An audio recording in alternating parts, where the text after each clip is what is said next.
Metrový závod žen, ale v jakém čase proběhne cílem na prvním místě právě Dafne Chypresová?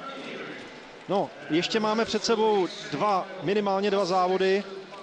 Dafne Chypresová papírově má všechno na své straně. Nejlepší časy v této sezóně, dobrou připravenost a také respekt soupeřek. Tady jsou Jina Jevtimová z Bulharska, už nastoupila i na 200 a skončila v semifinále. Letos vyhrála bulharský titul na 100. Má za sebou také dvouletý dopingový distanc. Maria Belibasákiová, také účastnice letošního semifinále na 200 na mistrovství Evropy. Stella Akakpová v roce 2013 na mistrovství světa finišovala na 3. místě, ale francouzsky byly po slavnostním ceremoniálu diskvalifikovány pro porušení pravidel předávky. Docela smutný příběh a teď už Dafne Chypresová. Když loni triumfovala na mistrovství světa, v Nizozemsku po ní pojmenovali ulici i most už má Dafne Chypresová ve své zemi. Mluvila o tom, že by zkusila i skok do dálky, ale zatím na to nedošlo. Zkušenosti dálkařky má ze své 7 vojařské kariéry a my se díváme na další soupeřky. Aša Filipová, velmi rychlá, letos 11:17 a Rebeka Hazeová jenom o pár setinek pomalejší. Německá závodnice, semifinalistka mistrovství Evropy z Curychu. Maja Mihalinecová je připravena v 8. dráze. Také ona zažila atmosféru semifinále tady na mistrovství Evropy na 200, ale nepostoupila z něj, to bych chtěla teď spravit. A ještě Ramona Papajoanová z Kypru. Semifinalistka mistrovství světa na 100metrovém sprintu loni z Pekingu. Dafne Chypresová je aktuálně mistryní Evropy na 60, 100 i 200 metrů. Tu mistrovskou éru prodloužila v Praze triumfem právě na nejkratším sprinterském závodě. Letos pravidelně vítězila i v té světové konkurenci. Rodačka z Utrechtu, která se atletice věnuje od 9 let. Má celý stadion na své straně a jediný cíl postoupit do finále. Do toho projdou 2 nejrychlejší z celkem 3 semifinalových běhů. Z každého zvlášť. Plus další dvojice na čas.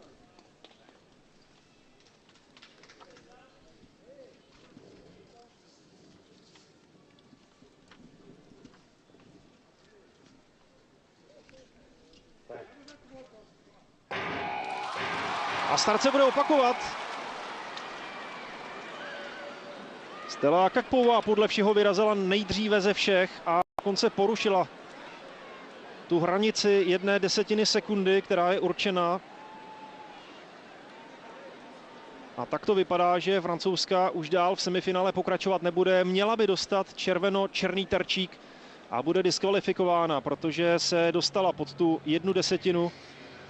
0,096 tisícin sekundy. I opticky to tak vypadalo, že přece jenom Akakpová vyrazila nejdříve a teď tedy prožívá velké zklamání. Je to škoda, protože Akakpová letos běhla velmi dobré časy, vylepšila si osobák na 11:17. Patřila do toho širšího okruhu favoritek na postup do finále, ale nedá se nic dělat. Dnes už dál pokračovat nebude.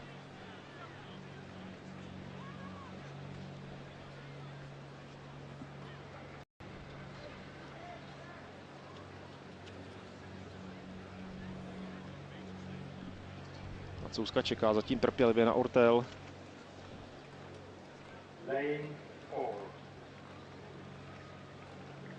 Ještě zůstává malá naděje, že problém byl někde jinde, ale časomíra nakonec nelže. Předčasný start Stelly Akakpové znamená, že její 4. dráha zůstane pro ten další průběh volná. Velké zklamání juniorské mistryně Evropy z roku 2013. Členky úspěšné stříbrné francouzské štafety z toho posledního mistrovství Evropy. A letošní francouzské šampionky.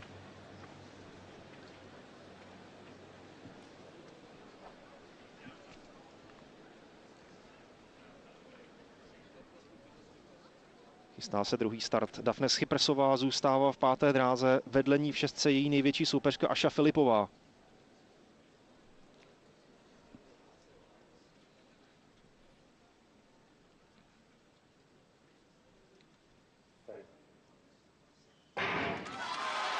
Teď už bylo všechno v pořádku a Daphne Cypressová ten start využila skvěle a teď podívejte se, jak prodává svoji formu. To je rozdíl třídy 10,98. Daphne Cypressová smázla celou semifinálovou sestavu jedním rychlým během. A gesto sprinterské královny směrem ke svým poddaným. Daphne Cypressová před sebou nevidí než zlatou cestu 10,96. To je oficiální výkon trojnásobné mistryně Evropy.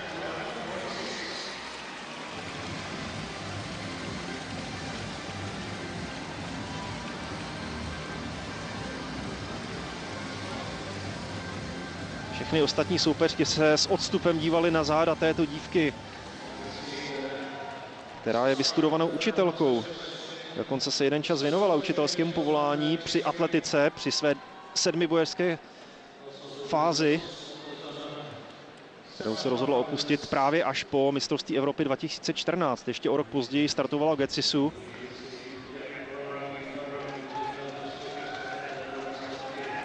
Čekáme na oficiální výsledek běhu. Na druhém místě byla Britka, takže ta by měla být ve finále. Aša Filipová. Pak už to bylo s dalším odstupem. Daphne Cypressová potvrzeno 10,96, druhá Aša Filipová 11,37. Rebeka Házejová na třetím místě zaostala o 9 sekundy, 11,46. Potom Papajoanová z Kypru, Slovinka Mihalinecová, Beliba Sákiová, Jeftimovová a Kakpová. Jak jsme viděli, byla už předtím diskvalifikována. Lehký protivítr, 1 metr za sekundu. Daphne Cypressové pranic nevadil.